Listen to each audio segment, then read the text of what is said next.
Hi, my name is Karen Fabian and I'm the founder of Bare Bones Yoga, and I'm here today to do video number 5 in my ongoing free online training called the Learn Anatomy Challenge. And if you've been following along, this is video number 5 and you've got the PDF, you've downloaded that, and you have an idea of what this video is going to be about. If you're just joining me, I want you to go back, maybe after you watch this video, and watch video number 1 through 4. And also be sure that you download the PDF guide that will walk you through what to expect from this challenge overall, what you can gain by participating in it, and what benefits you get as a participant in the challenge. It'll also give you an outline of what each video is going to cover. I'm just going to grab the PDF itself. So it's 2 pages, and I'll attach it in a link to the description here, and you'll just download it and it'll walk you through that information. And I want you to keep in mind that as part of this challenge, and the idea of a challenge really comes from my interest in challenging you to not only learn anatomy, but if you already have a comfort level with the subject, to maybe keep an open mind and look for some new things that you might pick up in participating in this challenge. This is absolutely geared towards yoga teachers who want to bring more anatomy into their teaching, but really feel overwhelmed by the subject matter and they're just not sure where to start. This challenge really is meant to be snippets of information along several different areas of focus, and that's why I've split it up into 9 videos, and here we are on number 5.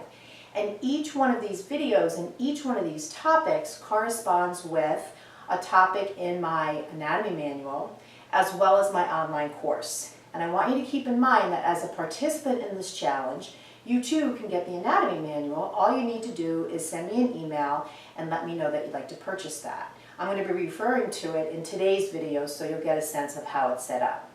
The other thing to keep in mind is you can check out the online course that really dives into all the information about the content we're covering in each video right on my website. And that online course is called Your Yoga Anatomy Blueprint.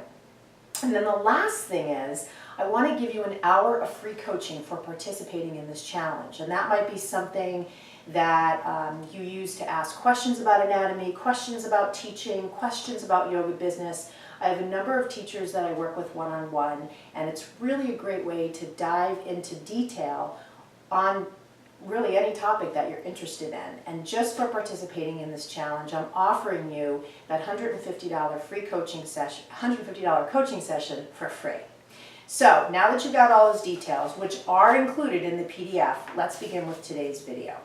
So today's topic, if you take a look at the PDF, is applying anatomical knowledge to poses. And we've gone through already 4 videos where we've talked about some of the basics, muscles and joints and anatomical position and what are the key aspects of that and how can we bring that into our teaching.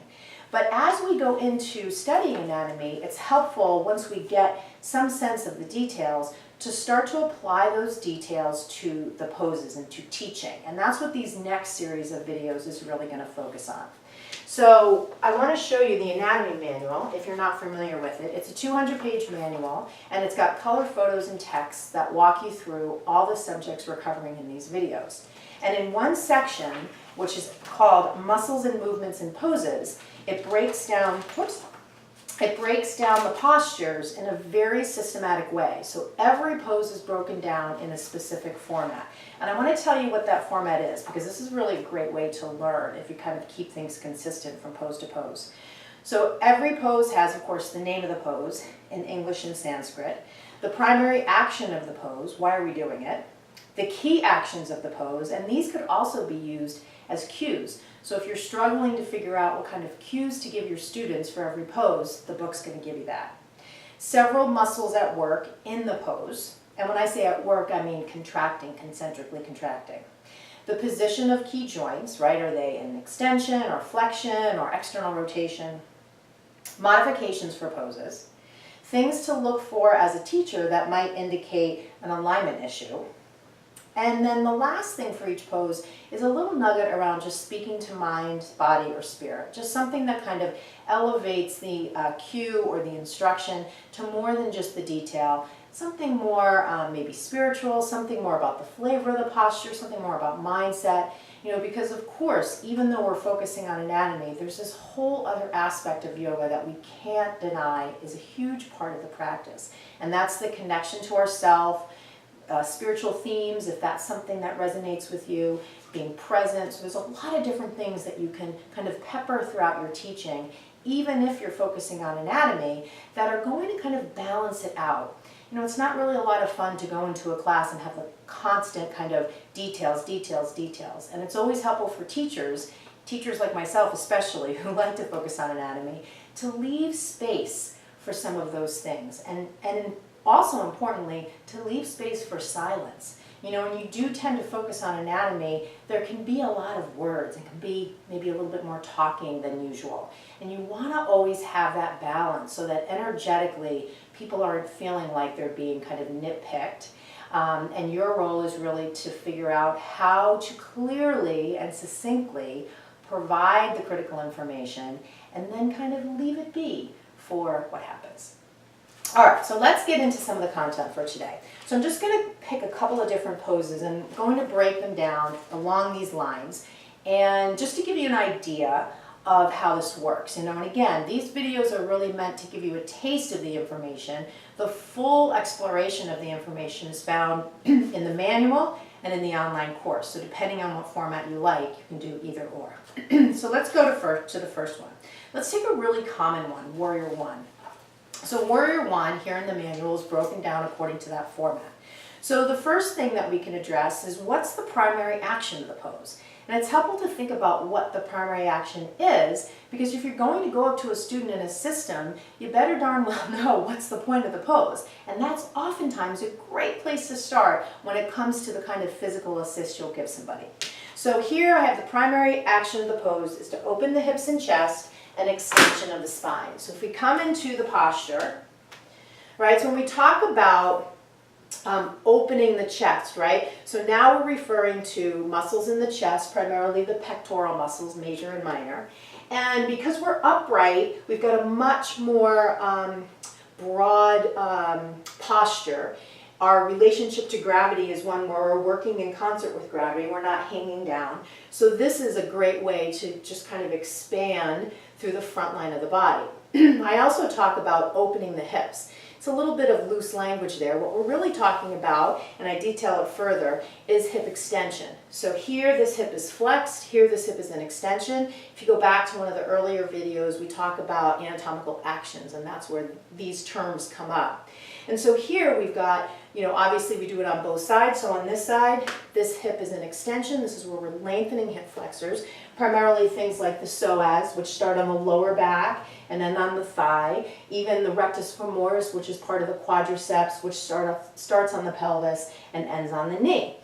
So this is where we look at the anatomical actions, right, as well as the key point of the pose. Some of the key actions, and again, this is where you can get into cueing for your students. Back heel down.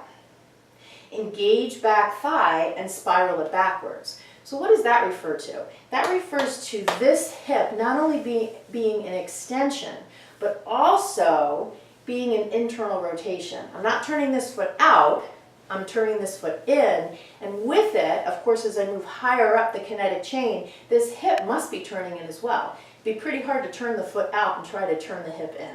So this inner thigh spiraling backwards refers to this hip coming into internal rotation. And then we talk about some other things, stacking the knee, drawing in and up through the core of the body. So that refers to one of the major abdominal muscles, the rectus abdominis. So let's just look. We already talked about some of the muscles, so I'm not going to go into detail there. Let's look at some of the joints, position of joints.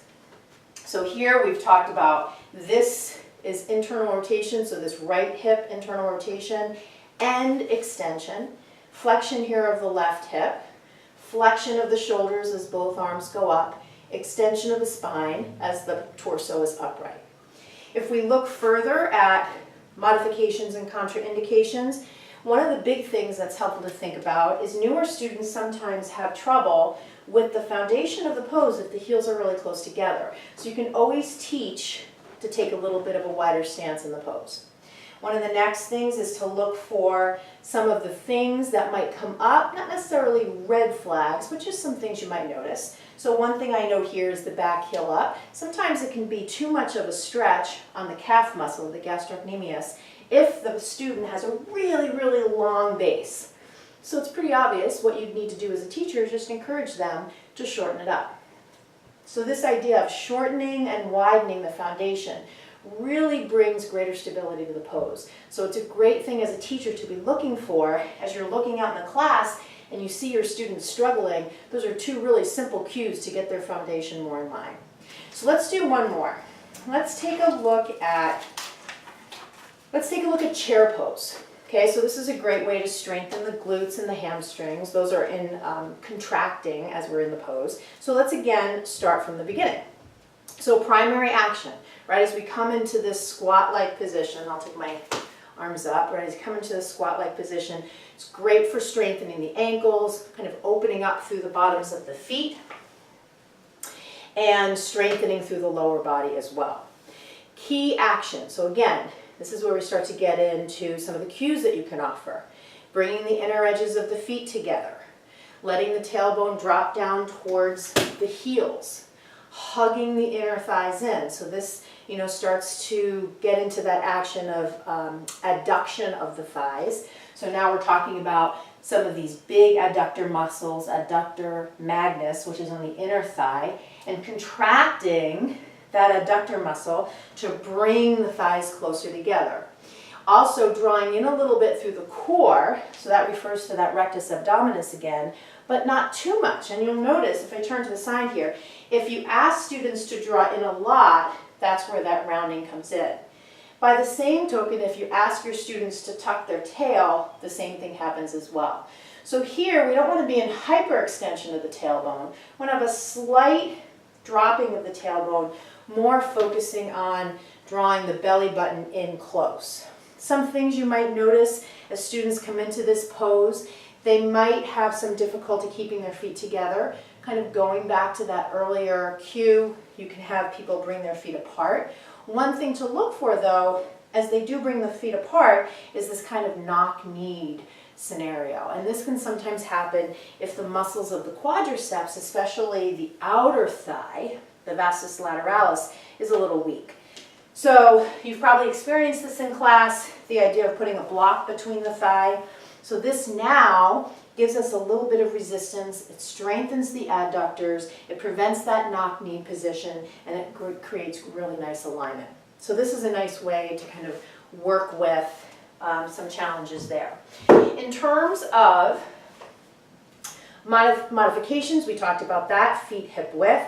The other thing you might notice is if people are really tight in the pectoral muscles, you'll notice that it's hard for them to get their arms up straight. So you could just have them bring their hands to their heart, or sometimes I like to start people with their arms out in front of them. So this is a little bit more just flexion of the shoulder.